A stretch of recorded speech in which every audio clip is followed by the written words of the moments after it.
Tonight I'm gonna have myself a real good time.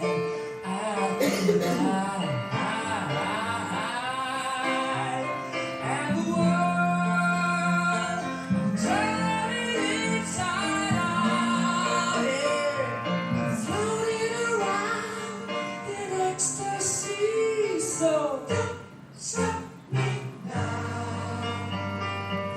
Don't stop me, 'cause I'm having a good time, having a good time. Shooting star leaping through the sky like a tiger, defying the laws of gravity. Admiration car passing by like Lady Diver. I'm gonna go, go, go. There's no stopping me. I'm burning through the sky. 200 degrees, that's why they call me Mr. Fahrenheit. I'm traveling at the speed of light. Wanna make a supersonic man out of you. Don't stop me now. I'm having such a good time. I'm having a ball. Don't stop me now. If you wanna have a good time, just give me a call. Don't stop me now. Good time. Don't stop me now. Good time. I don't wanna stop at all. I'm a rocket ship on my way to Mars on a collision course. I'm a satellite.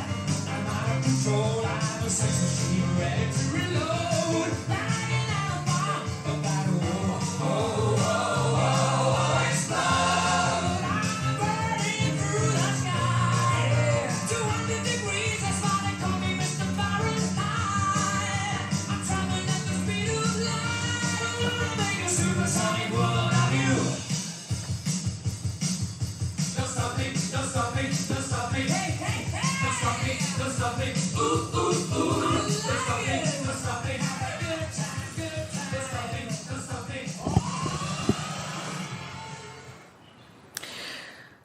It's a sad sight, isn't it? Two coffins, side by side. Sadder still when you know that resting there are a mother and a daughter, Muriel Millie and Susan Sooz Garner, who died a day apart. It is a tragedy that many of us are struggling to comprehend. For the family, Terry, Kev, and Emma, and for Jason, Sue's partner, their loss is unbearable. For Emma, especially so, as Sue's was her twin. What words can we say to bring comfort when the pain of their grief is so deep? There are none. All we can do is stand beside them, surrounding them with love, being there so they can draw strength from our presence when they need it. Though Emma shows such fortitude in circumstances when many of us would crumble, mirroring the courage of her sister in Sue's battle with cancer. Their bond became deeper as they used Sue's diagnosis to campaign for change, capturing each heartbreaking moment with some lighter glimpses of their humour on their YouTube channel. Both are inspirational women, raised by a mother whose devotion helped to shape their characters, whose fighting spirit, determination, and tenacity they inherited. Today, we honour Millie and Sue's lives on earth, knowing that their legacy lives on. It can be hard to think of better times, of happier memories when the pain of grief is so raw. But Emma and her brothers have created a ceremony infused with love, one which captures a sense of the colour that Millie and Sue's brought to the world, with a brief retelling of their life stories, and through music which has particular meaning, and through poignant poetry. We're going to begin with the first of these, a reading that Sue's requested and one which she wanted her sister to recite today, Linda Ellis's the dash, speaks of the summary of a person's life between the dates of their birth and death, and encourages us to reflect on what changes we could make to our lives, to deepen our journey, to make a difference, as Sooz strove to do so in the short time among us. In this, the dash is a perfect metaphor for all that Sooz stood for.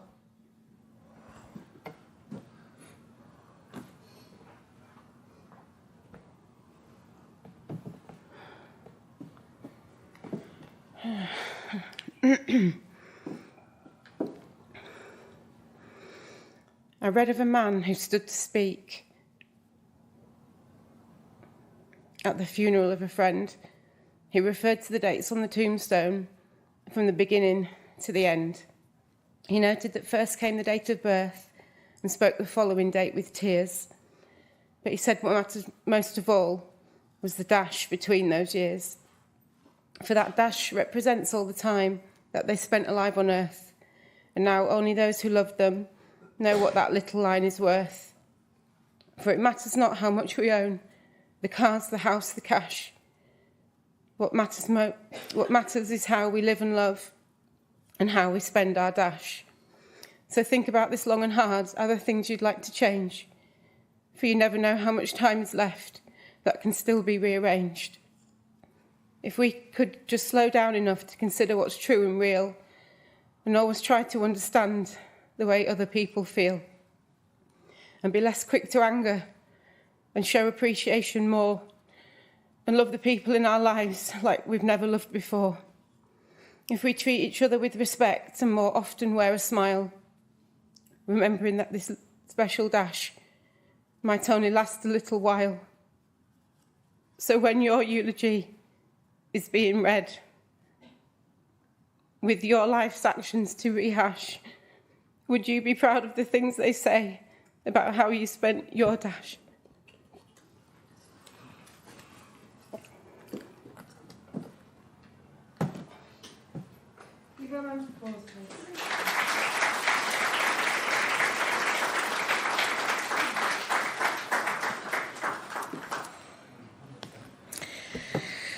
Thank you, Emma.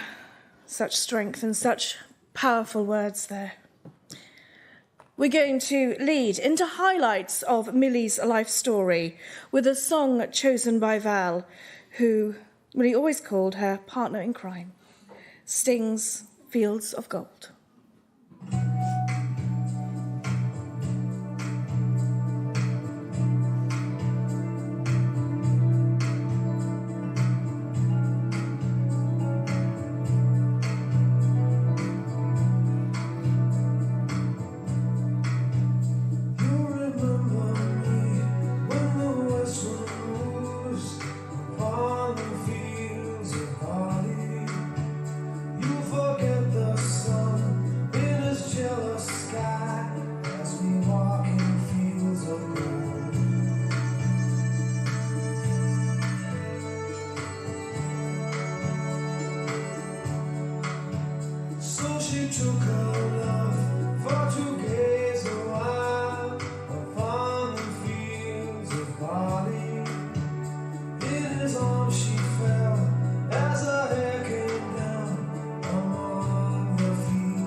Sky.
Millie was born in Brentwood, Essex, on the 28th of September 1944.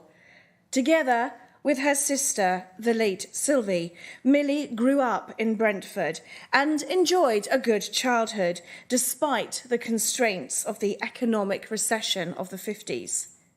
It was in her late teens that Millie really began to experience life. As Val remembered, me and Millie did have some funny stories, but they are just for her and me. We were best friends since she first met Brian, my brother. I think Mill was about 15 then. We were close like sisters, really. She was always there, even when she was living abroad. She was the one I could talk to most. We knew each other very well. I miss her. Lisa, Auntie Val's daughter, added, Millie was my mum's partner in crime for many years. They used to spend hours on the phone, smoking together and drinking coffee. Mum used to say, I would only have a fag when I'm on the phone to Auntie Mill. So she was on the phone to her every day. One can only imagine what mischief Val and Millie got up to over the years. Millie may have settled down as an army wife, though adventure certainly awaited her. Travelling the world, accompanying Brian on his various postings. Their boys, Terry and Kevin, got used to frequent moves and life in army barracks. The experience certainly forged their characters. It was some 14 years after Kevin's birth that the twins, Sooz and Emma, were born, 18 minutes apart, in an army hospital in Germany. Within a year, the family had returned to the UK and set up home in the Queen Elizabeth Barracks in Strensall. It was here where the girls spent their formative years. Millie was a devoted mum and loved children. She even ran the playgroup on camp. This had benefits for Sooz and Emma, as they had free rein to raid the arts and crafts cupboards after closing. Inspired by TV shows like Art Attack, Tony Hart and Morph, this was a perfect playground for them. Millie happily encouraged them and willingly went to acquire boxes from the greengrocers when the girls had some project or other in mind. Sooz and Emma had inherited their mum's artistic side, and through them, she experienced the joy of dance, seeing them perform on stage. Millie had her own talents, sewing being one of them, and in the blink of an eye could create the most amazing costumes and tutus for shows. Millie was also the coolest mum around, and as Emma remembered, every friend wanted mum to be their mum. As teenagers, Millie didn't bat an eyelid if they wanted to watch Pretty Woman or more dramatic movies like Cujo and Piranha. If the girls were happy, she was happy, and that is all that mattered. As Emma's friend Bean recalled, Millie was totally devoted to all her children. Nothing was too much trouble. Emma had asked for money for a Chinese, and even though she was struggling on her own with Sooz and Emma, she wanted to give them everything. So she gave them the money for it, so that we could all have a Chinese. I remember too how she let them have 2 ducks in the back garden, Blossom and Strawberry, and hamsters, rabbits, dogs. They had a dream childhood. This included some wonderful holidays to Cornwall, especially St Ives, which was always a special place for Millie. In later years, when the girls had discovered clubbing and would bring back friends for sleepovers, Millie thought nothing of leaving a sick bucket out and a gherkin by certain people's beds. We won't name them, but they know who they are. As Gemma recalled, I will always remember the house parties at your mum's. She was a legend. Millie was also ever ready as a taxi, regardless of the hour. She would even turn up in the driving seat in her nightie and dressing gown. She was kindness itself and didn't bat an eyelid when strangers got into her car thinking that she was a taxi. She got used to taking them home too. Whether or not she charged for this service is anyone's guess. It's easy to see why, with someone as generous-natured and good-humoured as Millie, that Sooz and Emma were so close to their mum. Even as adults making a life of their own, they knew that the door was always open to them, a bed always made. Millie was so proud of all her children and who they grew up to be, and had a place in her heart for her grandchildren. It's hardly surprising that Millie, mum to many, whether blood relative or not, enjoyed a career in care. After running the playgroup, she had worked for York Golf Club for a while, but it was at Moorlands Nursing Home that she found her role in life. She loved it there and made many lifelong friends. She was popular with residents and staff alike, especially the latter, as Deborah remembered. We used to have such a laugh, getting the residents seen to quick smart so we could go on our break. Millie's next job was a more unusual one, as a PA for celebrity astrologer Jonathan Caner. As Lisa recalled, she worked very hard all her life. I remember her stories about the Jonathan Caner days, which included ordering fleets of cars for Uri Geller, who was a bit of a diva. Nothing fazed Millie, though.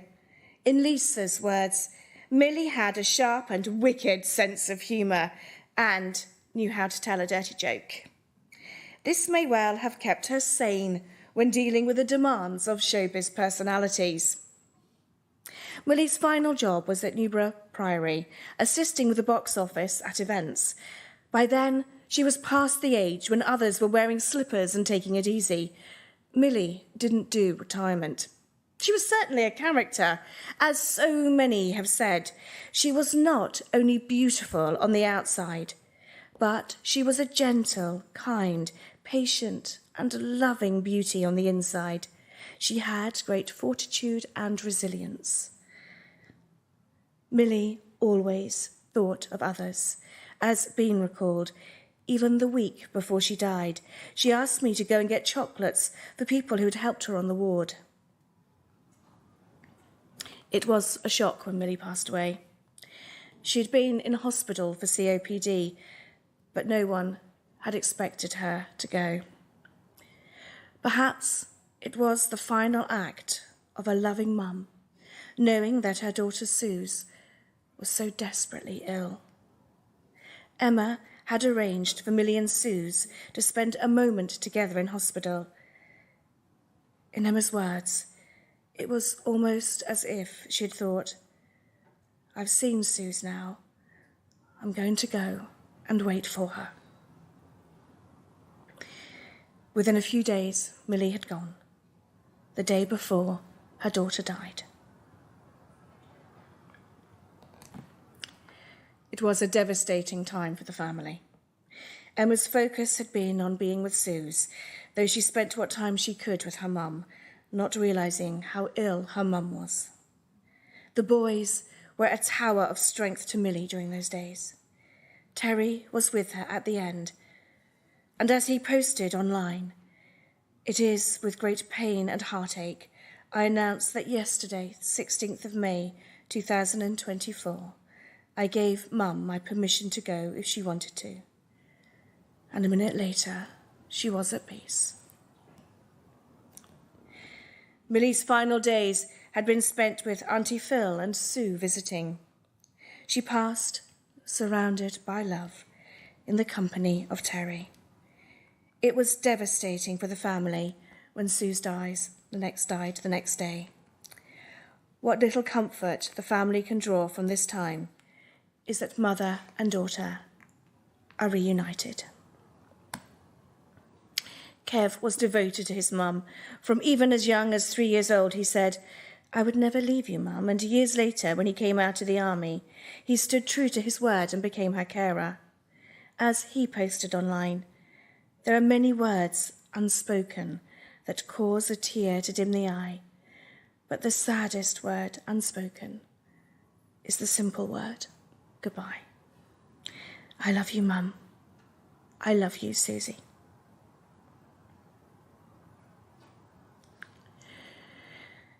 Millie left an impression on so many lives, not just for her golden nature, but also for her attitude to life.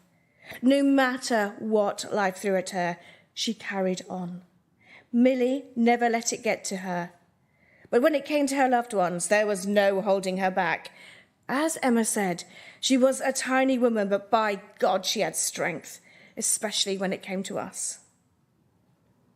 It is her beauty of spirit her loved ones will always treasure, and the way that she could light up a room with her presence. Millie was such a positive soul with a ready laugh. She could and would laugh at anything. Millie was bright, bubbly, and always great company. She had a lovely smile, and that mischievous twinkle in her eyes belied her cheeky side. And it is through memories like this that she will live on. We're going to spend a moment now in private reflection as we listen to Israel Kamikawi's rendition of Somewhere Over the Rainbow. The lyrics of this poignant piece speak of leaving the troubles of life behind you, of going to a better place. And this Hawaiian version is beautifully uplifting and a truly moving way to pay tribute to Millie. Excuse me.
Sooz was a twin, but totally unique. In many respects, the girls were chalk and cheese, especially as they got older and found their own paths in life. Their emerging characters, polar opposites. Sooz was fire and adventure. Emma was sensible, indulging in more homegrown pursuits like horse riding. As youngsters, the girls had never been apart.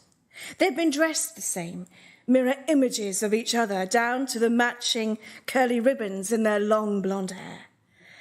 They looked angelic, and indeed they were, or as Emma put it, wink, wink. Well, what the parents don't see, they don't know about. They both loved dance and gymnastics, though from an early age there was competition between them. Sooz once cried because Emma had overtaken her in maths. It transpired that Emma had merely turned the page of her maths book before Sooz had. As teens, they were put in different classes, and it was during this time that they began to develop their own personalities, making different friendship groups. Sooz took to smoking behind the bike sheds. Emma went out riding her pony around the village. As the years went by, Sooz fully embraced life. In her BFF Gemma's words, "I loved my lugs. After art college, in pubs in York, the Mucky Duck exhibition, always sunny, always a pint in hand. My Lugerly friends, so artistic and creative, strong-minded and strong-principled, kind and a good egg. Loved her so much. In Barcelona, we had such a fab time. La Ramblas with more beer, which conjures up all sorts of images of fun in the sun." Another of her close friends, Liberty, pays tribute to Sooz with these words. "I met Susie back in 2009 at a hostel in Singapore. From the moment we met, I knew there was something special about her. Amanda and myself just clicked with Sooz. It was as if we'd known each other forever, maybe in another life. We had a crazy few days together, sharing a dorm room, partying on the very clean streets of Singapore, laughing and dancing our hearts out. From that time forward, Susie and I had always kept in touch. Susie was there for me through the good and the bad, the ups and the downs and everything in between. As our friendship grew, so did my admiration for her. She was a hard worker, a talented artist, a dedicated partner, and an unbeatable friend. Susie taught me so much over these nearly 15 years, but the thing that stands out most is she taught me what true, unconditional love meant. She showed me it every time we talked, and I felt it. She was always supportive and kind, gave me her honest opinion and love, no matter what. I won the lottery the day I met Sooz. I truly did. The sun doesn't seem as bright anymore now that she's left this earth. I know she is waiting for us on that beautiful Thai beach, and one day we will be together again. Susie, I promise to continue to live my life serving others, spreading kindness, and being the best version of myself I can be. Thank you, my darling Sooz, for all you did for me.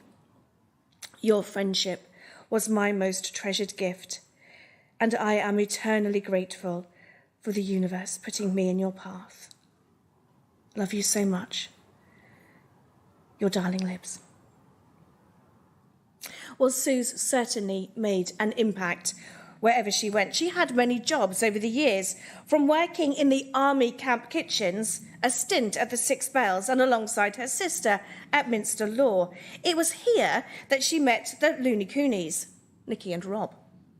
When they emigrated to Thailand, Sooz visited them over there, an experience which was to change her life. She once said that it wouldn't have had any meaning if she hadn't gone to visit them. Sooz had just been as much impact on them, and having been bitten by the travel bug, there was no holding her back. She took a work break to experience different cultures. This included living for a while in Australia with Dom and Jane. As they explained, after a chance meeting at the full moon party in Thailand, we invited Sooz to come and visit us in Australia. She took us up on the offer and ended up living with us for 5 months. She very much became part of our lives, with all our family and friends embracing her as part of the crew. She even helped us look at, buy and move into our first house. She came to wedding fairs with us and cooked a mean chicken pot pie. We were able to visit her, Emma, Muriel, Kevin and the whole village in Strensel. We remember a fun night in the Six Bell pub, even getting behind the bar to serve our own drinks. Sooz will always hold a special place in our hearts, and we will remember her cheeky smile and infectious giggle fondly. She always gave great, big, cuddly hugs that warmed you all over, and she always told a great story that had you hanging off every word. No doubt Sooz's stories from Down Under proved entertaining when, on her return, she went to work first at Aviva and then at Hiscox. Sooz was popular wherever she worked, and at Hiscox proved herself to be an exemplary employee, highly respected not only by her colleagues but also by her bosses. Sooz certainly settled down in the latter part of her life. This was in part due to the positive influence of Jason. As he remembered, we met in our 20s, but neither of us made a move, so we then didn't see each other for 10 years till I asked Sooz out again. We went for a drink, then back to mine, and she never left. Molly, my dog, stuck to her like glue from day one. We loved walking in the Dales and having nights in expensive hotels so that we could have a bath. We liked going out for munch in posh places, and I loved giving her tickles. She was everything to me, and I couldn't have loved her any more if I tried. I will always love her so much. Emma was so glad that her twin had found her soulmate. Despite the fact that the twins had drifted apart for a while when Sooz became ill, Emma was there in a heartbeat. Their relationship became deeper and stronger than ever before, never missing an opportunity to tell each other how much they loved one another. They were inseparable from the moment of the diagnosis to the end. Emma moved in with Sooz in her home with Jason. Initially, this was just for a few days a week to support her sister, but as the disease progressed, so Emma became her carer. Wherever Sooz went, Emma was beside her. Sooz couldn't have had a stronger protector. She knew she was safe when her twin was around. There were difficult times because of the illness, but between the two of them there was a lot of laughter. As Bean recalled, Sooz had a great sense of humour and intelligence.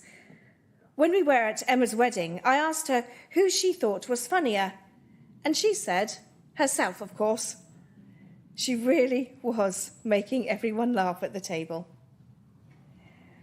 Without doubt, Sooz had a gift at making everyone laugh, and when the twins were together, it never stopped. They bounced off each other, and with this banter, they made wonderful memories. And it is moments like those that Emma will always treasure. The image of Sooz's smile, the sound of her laughter, that cracking sense of humour that never left her.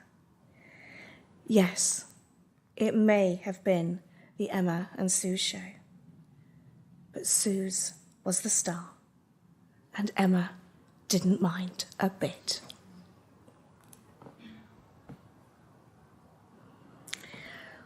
We're going to spend a moment now listening to one of Sooz's favourite songs, Paolo Nutini's Caledonia.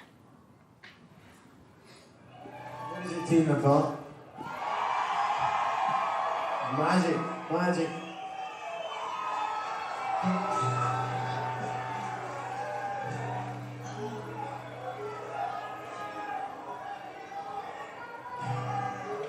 Okay, sing this if you know it, please.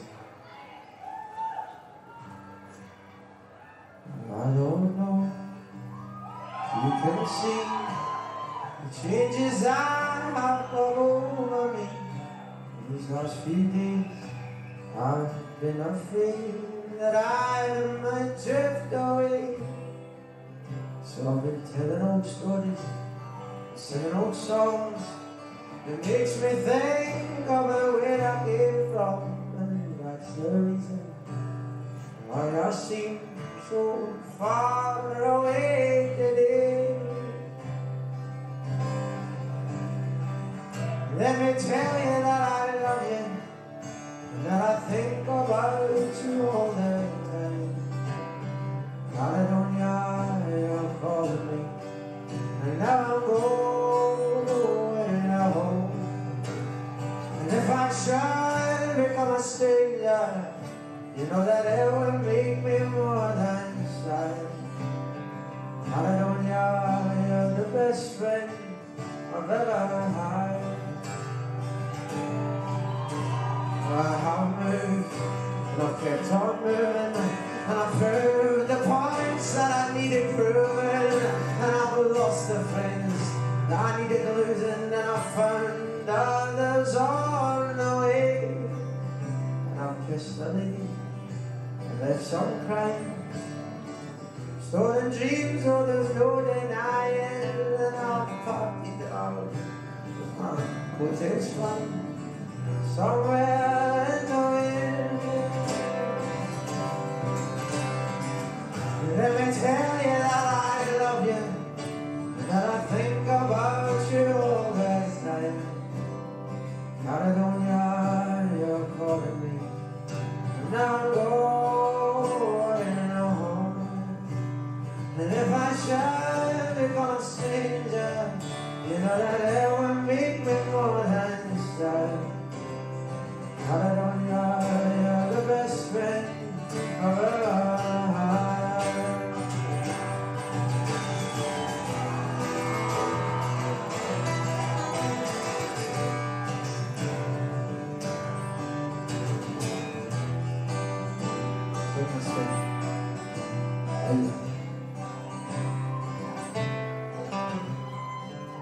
Let me tell you that I love you, and I think about you all the time.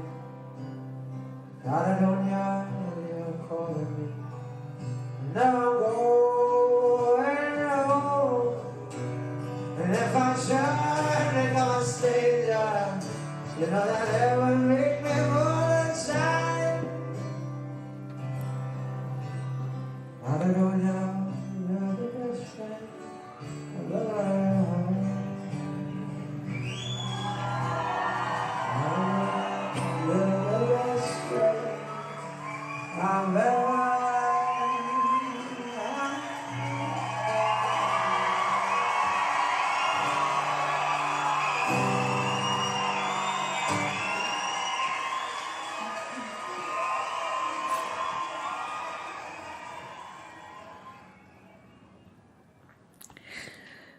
Sooz was an incredible woman in many ways. Her story captured so lovingly on the YouTube channel Emma set up for her inspired many. Watching the videos, it is easy to see how Sooz amassed such a following and how so many took her into their hearts. It wasn't only her strength and humour which showed through. It was her determination to make a difference. It was her wish to change lives, which is her lasting legacy and which we pay tribute to now. Sooz was diagnosed a month after Emma's wedding, a mere 2 years ago. This followed a year or more of going back to her GP, where, as her family recall, despite telling them there was something wrong, she wasn't listened to. She was even, at times, told she was overweight and needed to go out and get fresh air, which would help her symptoms. Nobody knew at that time that she was in the early stages of fighting a highly aggressive form of cancer. Finally, Sooz had an ultrasound scan and it appeared that all was well. She was told she was suffering from fibroids. This had surprised Susie, as, having seen a poster raising awareness of cervical cancer, she had pointed out that she had all the symptoms. But still, reassured, she returned home and tried to ignore the pain. Her condition, though, was worsening.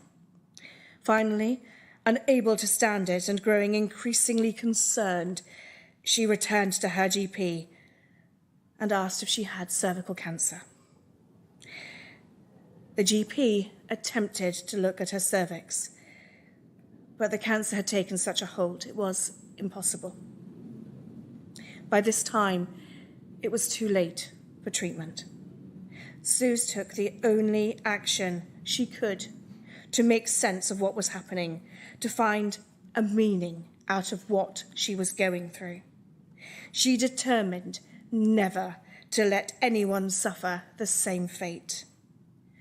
Using the YouTube channel Emma set up for her, the videos became her mouthpiece. They charted her journey. Hers was a story of desperation, but an overriding desire to save others. And she has made a difference in so many ways, including within the medical profession. Soo's pleas of never let the job change you, know your worth, have been heeded by many who have been touched by her plight. Her battle cry to women is one which has been taken to heart by thousands who have been moved by her story. The family wanted to reach out through this ceremony with her message. So, in memory of Sooz, these are her words. Please, if you think something is wrong, get it checked out. Don't give the medical profession an excuse. Advocate for yourself or your family. You cannot be sure what is on that scan unless a biopsy has been done. We know we won't be able to change the wording that the medical professionals say, but we can change you. You don't know what it is for certain. Find out what that is for definite. You have a chance to live and deserve it.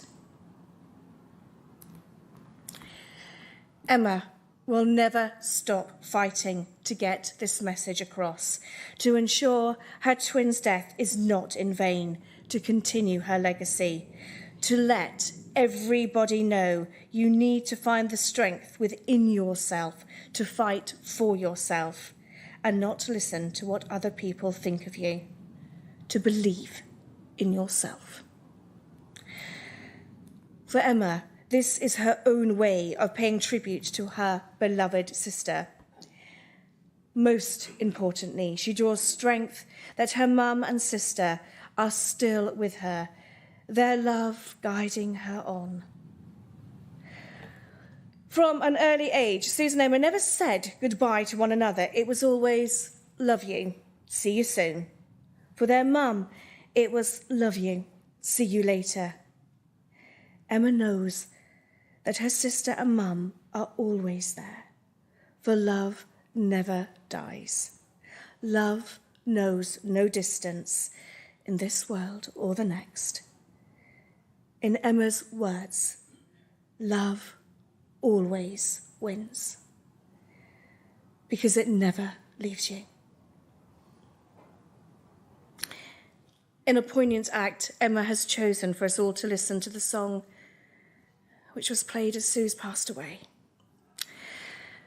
Baz Luhrmann's Everybody's Free. The lyrics spoke volumes. Brother and sister, together we'll make it through. Someday our spirits will take you and guide you there. I know you've been hurting, but I've been waiting to be there for you. And I'll be there, just helping you out whenever I can.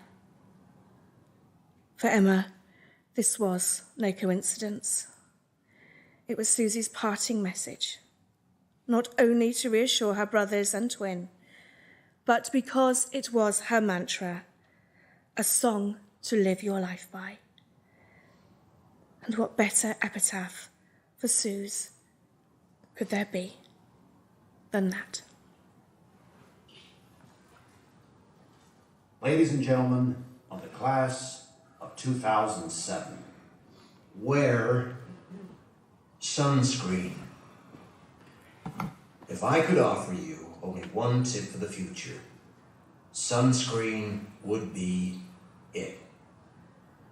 The long-term benefits of sunscreen have been proved by scientists, whereas the rest of my advice has no basis more reliable than my own meandering experience.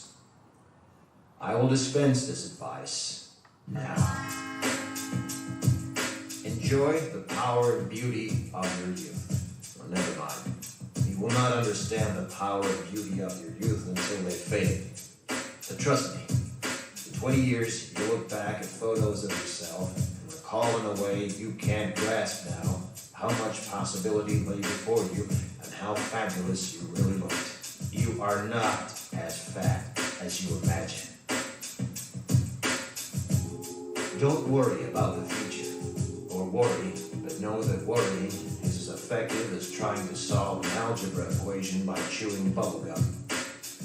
The real troubles in your life are apt to be things that never crossed your worried mind, the kind that blindside you at 4 p.m. on some idle Tuesday. Do one thing every day that scares you. Sing. Don't be reckless with other people's hearts. Don't put up with people who are reckless with yours. Floss. Don't waste your time on jealousy. Sometimes you're ahead, sometimes you're behind. The race is long, and in the end, it's only with yourself. Remember compliments you receive. Forget the insults. If you succeed in doing this, tell me how. Keep your old love letters. Throw away your old bank statements. Stretch. Don't feel guilty if you don't know what you want to do with your life. The most interesting people I know didn't know at 22 what they wanted to do with their lives. Some of the most interesting 40-year-olds I know still don't. Get plenty of calcium. Be kind to your knees. You'll miss them when they're gone. Maybe you'll marry, maybe you won't. Maybe you'll have children, maybe you won't. Maybe you'll divorce at 40. Maybe you'll dance the funky chicken on your 75th wedding anniversary. Whatever you do, don't congratulate yourself too much, or berate yourself either. Your choices are half chance.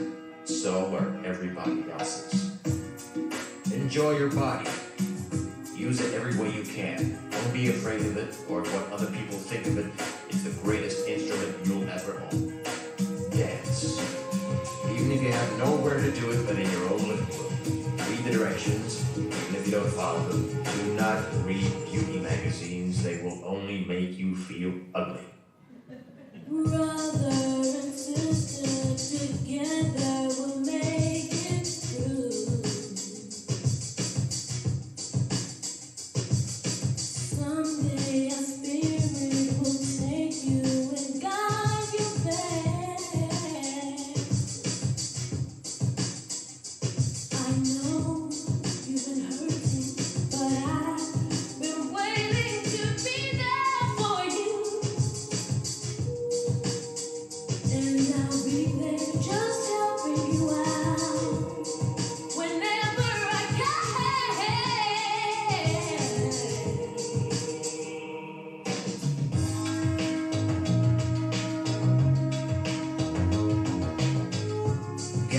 know your parents. You never know when they'll be gone for good. Be nice to your siblings.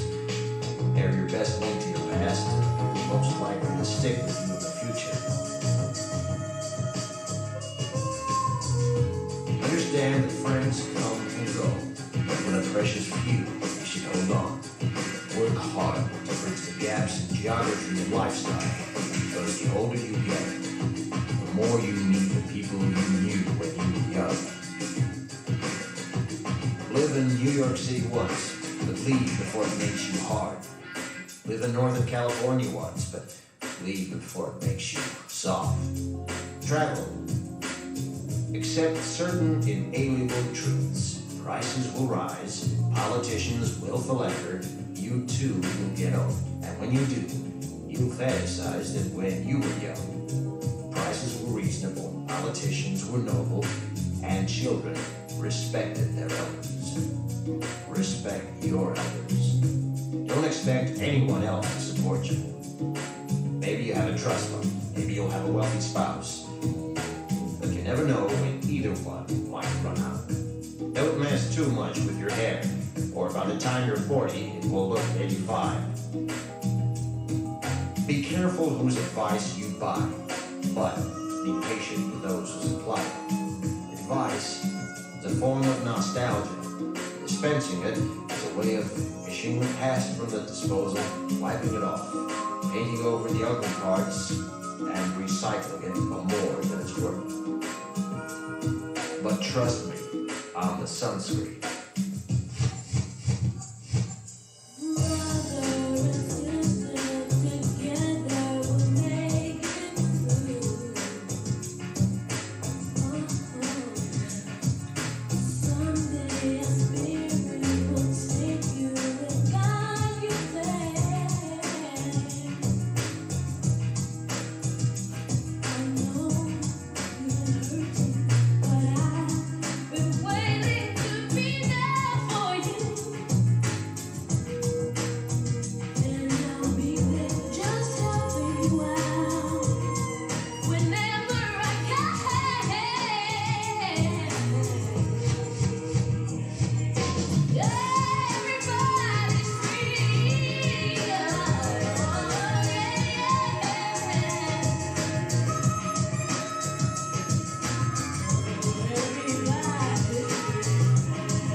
I'm going to ask you, please, if you are able to stand.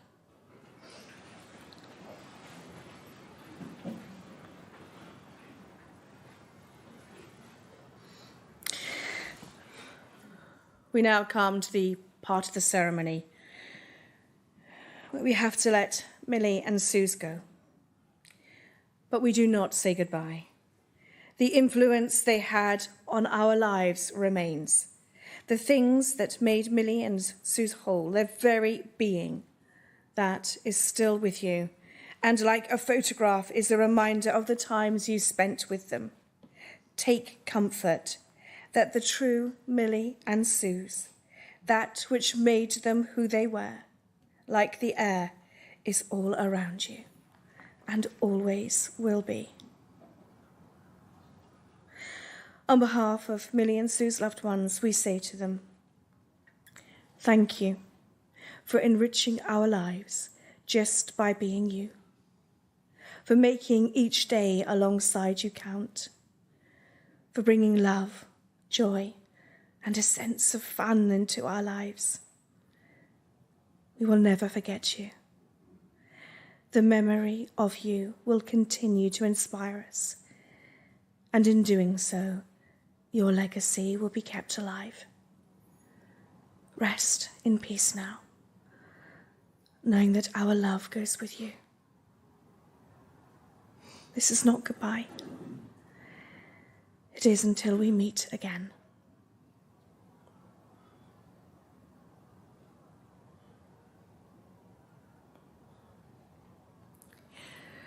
When you're ready, and there's no rush, Please be seated.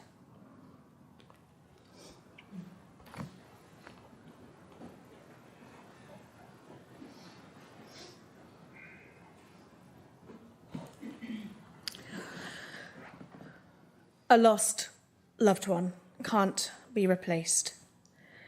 There is no one thing or person that can fill that void that is left. In time, you'll learn to live with it.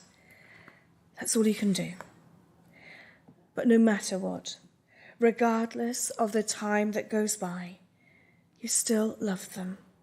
You still miss them. You still wish that they were here. Love doesn't end, and that's why grief doesn't either. Yet, in the words of this poem by Henry Scott Holland, which I'm going to invite Tanya to recite for us, death is nothing at all.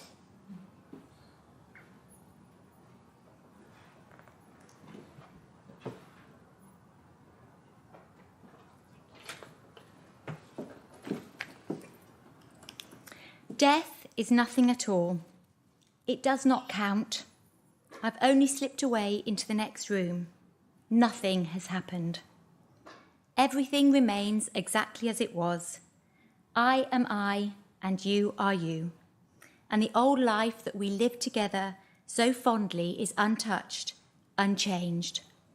Whatever we were to each other, that we are still. Call me by my old familiar name. Speak of me in the easy way which you always used to. Put no difference in your tone. Wear no forced air of solemnity or sorrow. Laugh as we always laughed at the little jokes that we enjoyed together. Play, smile, think of me, pray for me. Let my name be ever the household word that it always was. Let it be spoken without effort, without the ghost of a shadow upon it. Life means all that it ever meant. It is the same as it was without me. There is absolute and unbroken continuity. What is this death but a negligible accident? Why should I be out of mind because I am out of sight? I am but waiting for you, for an interval, somewhere very near, just around the corner. All is well. Nothing is hurt, nothing is lost. One brief moment and all will be as it was before. How we shall laugh at the trouble of parting when we meet again.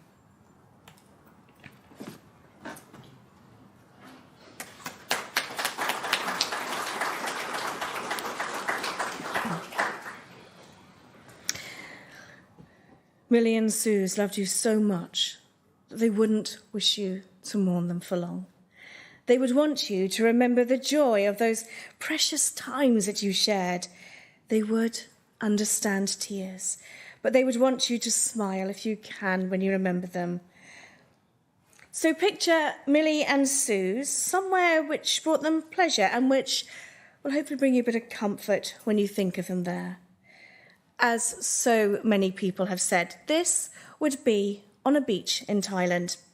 There they are, walking along the warm sand, feeling the sun on their faces, laughing and joking with one another.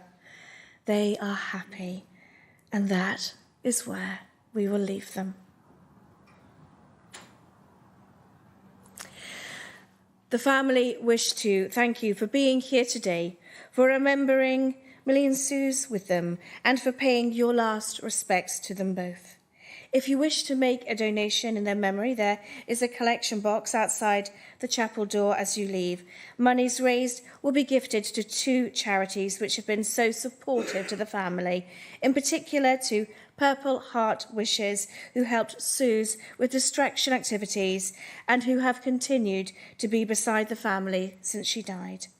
Purple Heart Wishes are a small charity who really deserve the recognition and who will channel any donation towards continuing their valuable work. The family also wish to recognise the love and devotion shown by staff at St Leonard's Hospice towards Sooz. So in her name, we'll also be gifting a contribution from the donations raised. Finally, the family would like to express their absolute gratitude to Joe and Bean, Kelly, Laura, Tanya, Sharon and Kat, Hindy, Shelley, Marth, Gemma and the rest of Susie's school troop, the Looney Coonies and Liberty, Ellen, Cherry and Cara, and so many more, too many to mention, but all who have a special place in their hearts for all that they have done.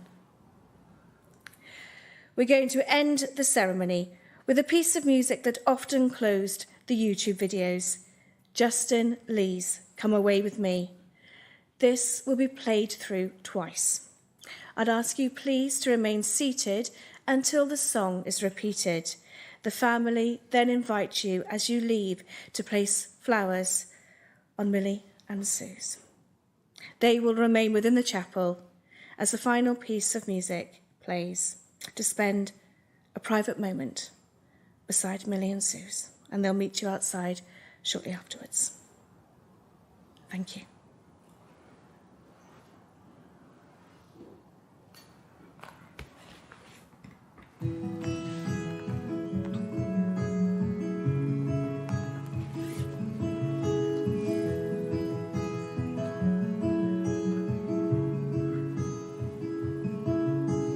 Heading up the west coast in the morning to find a place where no one knows our faces or our names. If we don't leave now, we might never make it out alive. Plans are changing, rearranging all the time. So come away with me. Let's break free.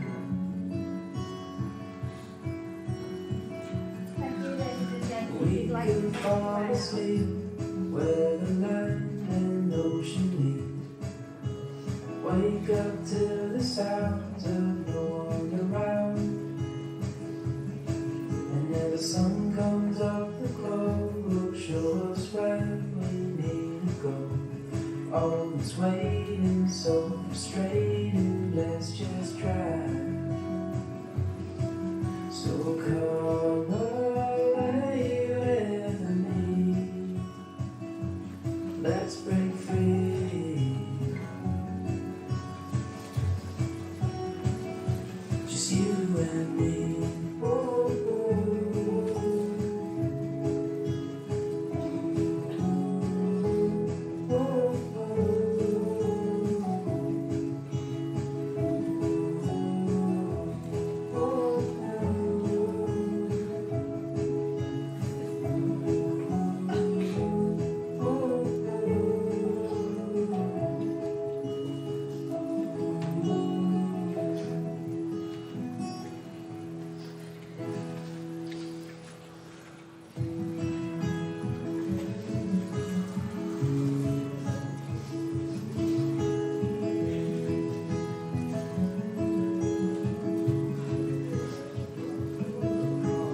heading up the west coast in the morning to find a place where no one knows our faces or our names.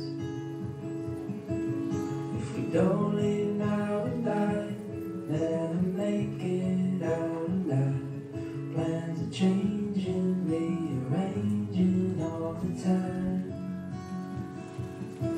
So come away with me. Let's break free.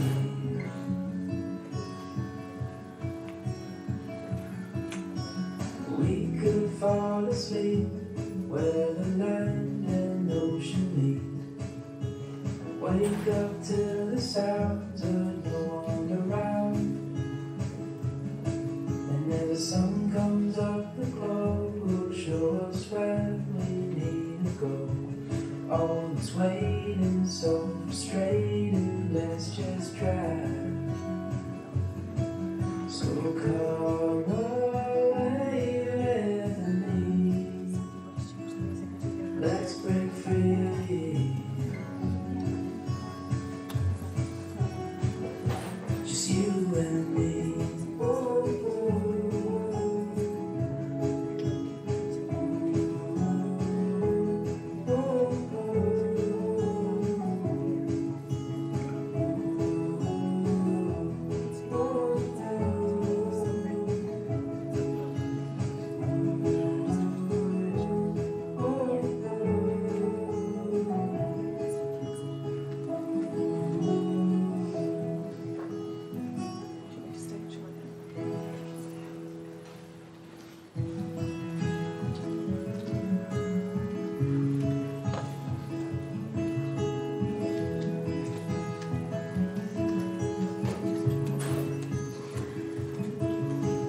Heading up the west coast in the morning to find a place where no one knows our faces or our names. If we don't live now in life, never make it out alive. Plans are changing, rearranging all the time. So come away with me. Let's break free.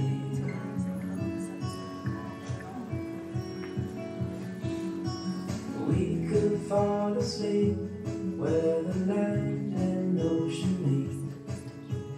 Wake up to the sounds of no one around. And as the sun comes up, the glow will show us where we need to go. All this waiting, so frustrating, let's just try. So come away with me. Let's break free. Just you and me.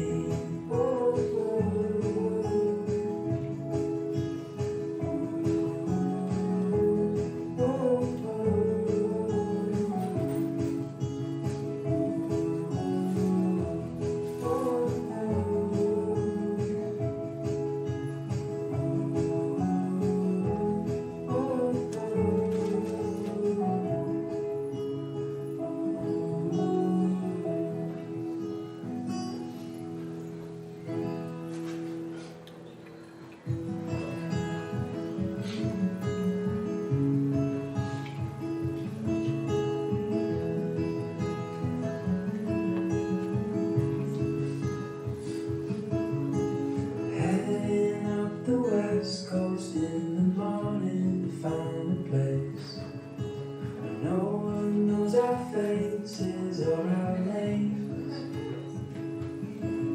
If we don't live now in life, never make it out alive. Plans are changing, rearranging all the time. So come away with me.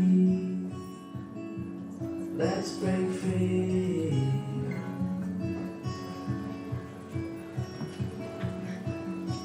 We could fall asleep where the land and ocean meet.